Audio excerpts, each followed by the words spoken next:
فرض کریں آپ ایک گھر خریدنا چاہتے ہیں اور اس مقصد کے لیے بینک سے قرض لینے کا فیصلہ کرتے ہیں۔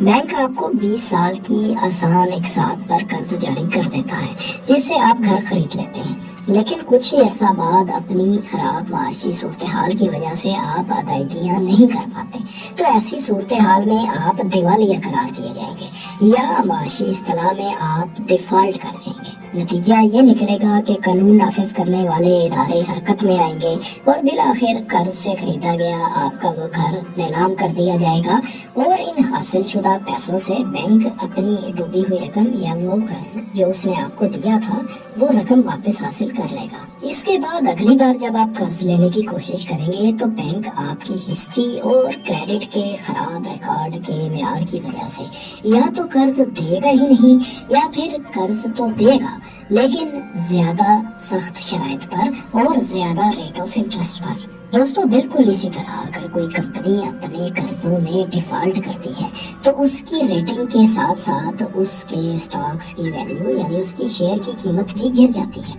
اس صورتحال میں کمپنی کے لیے مستقبل میں قرض لے کر نیا کاروبار کرنا یا کاروبار کو بڑھانا بہت مشکل ہو جاتا ہے۔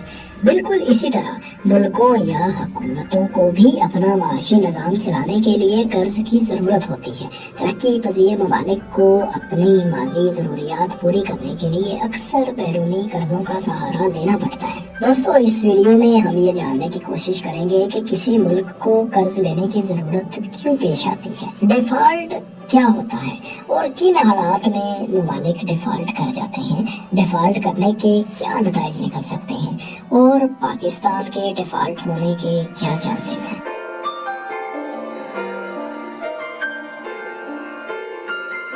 دوستوں انفرادی اور کاروباری لونز یعنی قرضوں کی طرح بعض ممالک بھی مالی نظام چلانے یا بڑے بڑے ترقیاتی منصوبوں کے لیے اندرونی یا بیرونی ذرائع سے قرضہ حاصل کرتے ہیں۔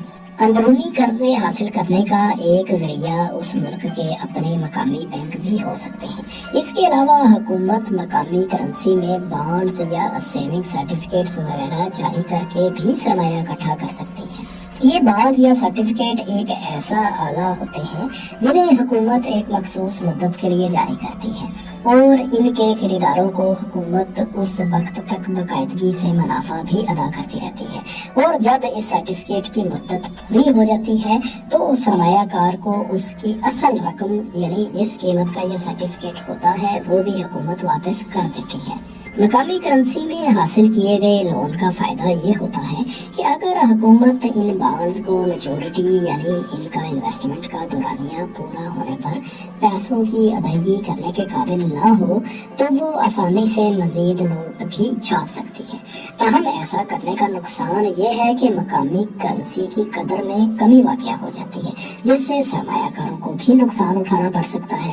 یعنی مثال کے طور پر اگر کوئی سرمایہ کار حکومتی سرٹیفکیٹ پر سالانہ 5% منافع حاصل کر رہا تھا لیکن افراط زر کی وجہ سے کرنسی کی قدر میں ایک سال میں 10% کمی واقع ہو گئی تو وہ سرمایہ کار تو حقیقی معنوں میں 5% پیسے کھو رہا ہے بجائے حاصل کرنے کے۔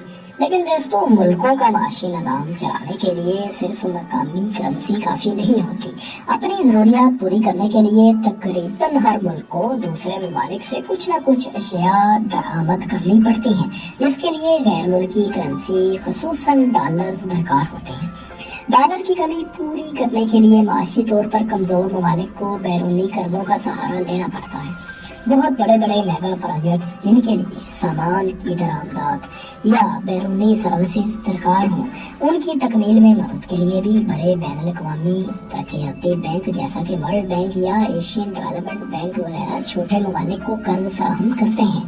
اس کے علاوہ فارن کرنسی میں قرض حاصل کرنے کی ایک قسم فارن ایکسچینج بانڈز بھی ہو سکتے ہیں۔ حکومت اکٹھا کرنے کے لیے انٹرنیشنل مارکیٹ میں ڈالر یا کسی اور کرنسی میں بانڈز یا سرٹیفکیٹس جاری کرتی ہے جنہیں فارن ایکسچینج بانڈز کہا جاتا ہے۔ اس کا ایک فائدہ حکومت کے لیے غیر ملکی کرنسی میں سرمایہ کا حصول ہے اور دوسری طرف بیرونی سرمایہ کار جو مقامی کرنسی میں سرمایہ کاری کے لیے ہچکچاہٹ کا شکار ہوتے ہیں ان کے لیے بھی یہ متبادل انتظام موجود ہوتا ہے۔ مزید یہ کہ IMF یعنی انٹرنیشنل مانیٹری فنڈ مالی بحران کے شکار ممالک کو قرض کی صورت میں مالی مدد بھی فراہم کرتا ہے۔ اس بحران کی وجہ ترقیاتی منصوبوں کی مد میں لیے گئے قرضوں کی ادائیگی، کرنٹ اکاؤنٹ خسارہ پورا کرنا یا دیگر بین الاقوامی ادائیگیوں میں مشکلات ہو سکتی ہیں۔ دوستو، قرض جو بھی ہو اس کی ادائیگی ایک معاہدے کے تحت مخصوص شرائط پر ہوتی ہے، جس کی پاسداری کرنا قرض لینے والے کے لیے انتہائی ضروری ہوتا ہے۔ اگر قرض لینے والے ملک کی جانب سے قرض کے معاہدے میں کسی ایک یا ایک سے زیادہ شرائط کی خلاف ورزی کی جائے تو اسے ساورن ڈیفالٹ یا عام زبان میں دیوالیہ ہونا کہا جاتا ہے۔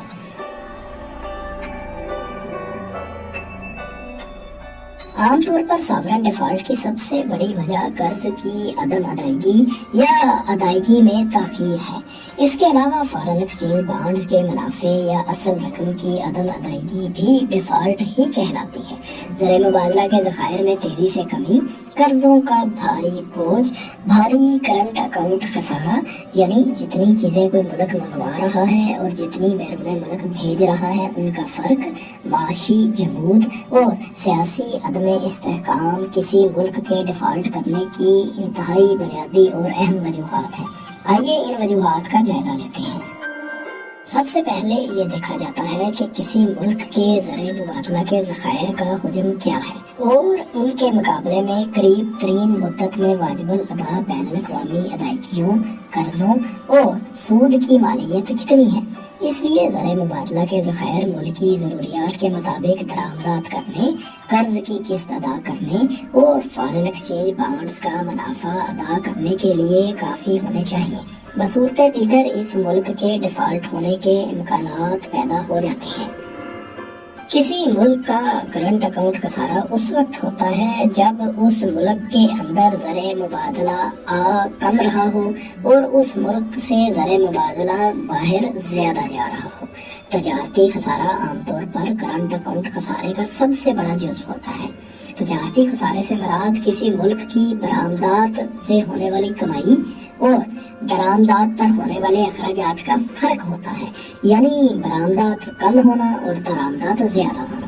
تجارتی خسارہ اس وقت Electrify your metabolism back to teenage levels by eating 1/2 teaspoon of this with ice water and وقت ہوتا ہے جب کوئی ملک برآمدات پر کمانے سے زیادہ درآمدات پر خرچ کر رہا ہو۔ اس کے علاوہ بجٹ خسارہ یعنی آمدن سے زائد اخراجات بھی قرضوں کے حصول کی ایک بڑی وجہ ہے۔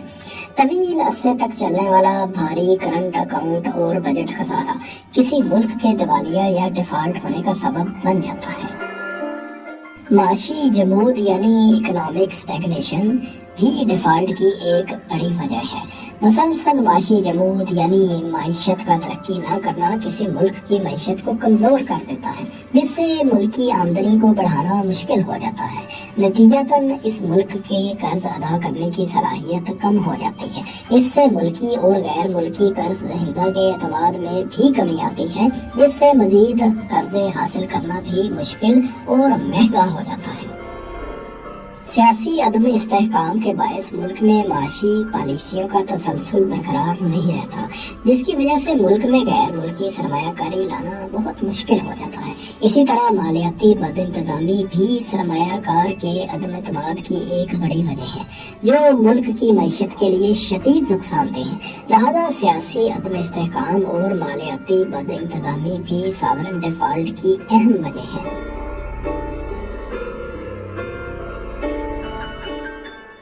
دوستو، حالیہ تاریخ میں بہت سے ایسے ممالک ملتے ہیں جو غیر ملکی ادائیگیوں پر ڈیفالٹ کر چکے ہیں۔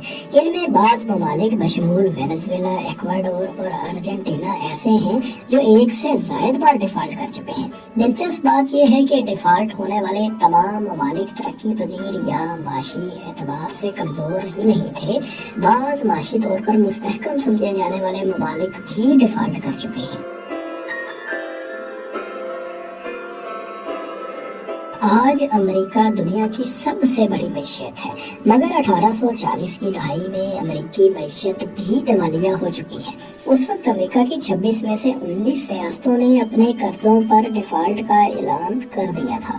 اس ڈیفالٹ کی وجہ یہ تھی کہ امریکہ میں تیزی سے نہری نظام کو قائم کرنے کی کوشش کی جا رہی تھی، جس کے لیے $8 کروڑ خرچ ہوئے تھے۔ اس رقم کی ادائیگی وعدے کے مطابق حکومتیں نہ کر پائی تھیں۔ اس کے علاوہ 1933، 1979 اور 2013 میں مختلف وجوہات کی بنا پر امریکی حکومت قرض یا بیرونی ادائیگیاں وقت پر نہیں کر پائی تھی، مگر چونکہ امریکی حکومت کی کرنسی ڈالر ہے جو دنیا کی ریزرو کرنسی بھی ہے، اس لیے امریکہ کو دیگر ممالک کی طرح ڈیفالٹ کا سامنا ان مواقع پر نہیں کرنا پڑا تھا۔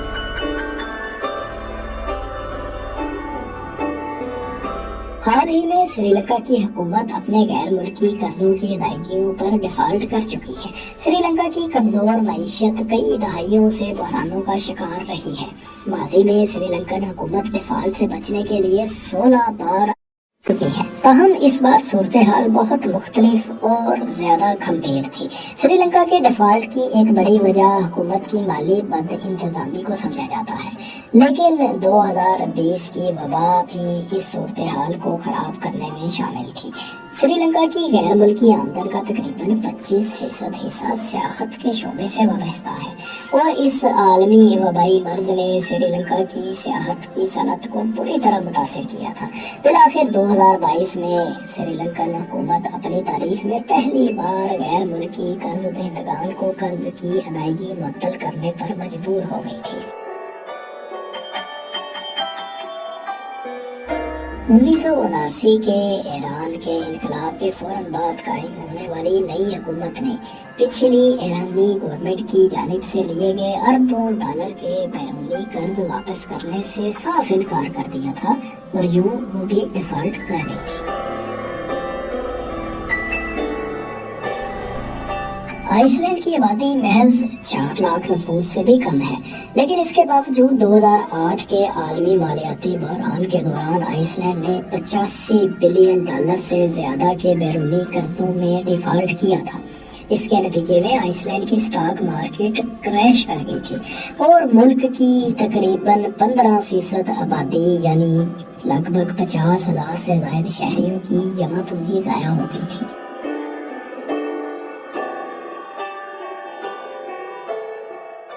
اس کے علاوہ 2012 میں یونان اور 2020 میں لبنان کی حکومتوں نے بھی ڈیفالٹ کیا تھا، جس کی وجہ بھاری تجارتی اور کرنٹ اکاؤنٹ خسارہ اور اس سے منسلک قرضوں کا شدید بوجھ تھا۔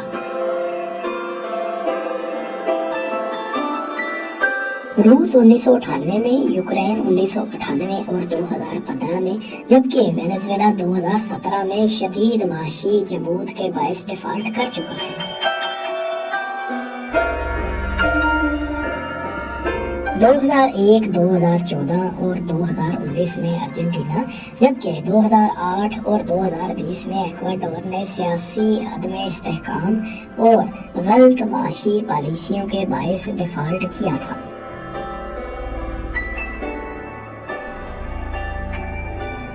دوستوں، کسی ملک پر ڈیفالٹ ہونے کے اثرات اس بات پر منحصر ہوتے ہیں کہ ڈیفالٹ کس وجہ سے ہوا ہے، اور ڈیفالٹ ہونے والے ملک کے اپنے حالات اور مسائل کیسے ہیں۔ آئیے دیکھتے ہیں کہ ڈیفالٹ ہونے کے ممکنہ طور پر کیا نتائج نکل سکتے ہیں۔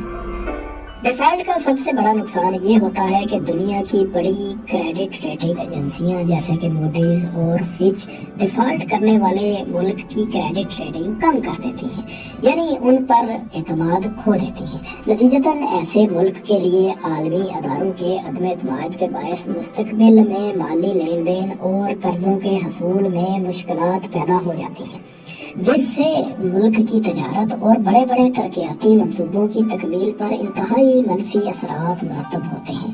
مزید یہ کہ ایسی صورتحال میں مقامی بینکوں کی شرح سود میں بھی اضافہ ہو جاتا ہے، جس کی وجہ سے اس ملک کے اندر پیسے کی گردش میں واضح کمی واقع ہو سکتی ہے، اور لوگوں کو نئے کاروباری مواقع حاصل کرنے میں مشکلات کا سامنا کرنا پڑتا ہے۔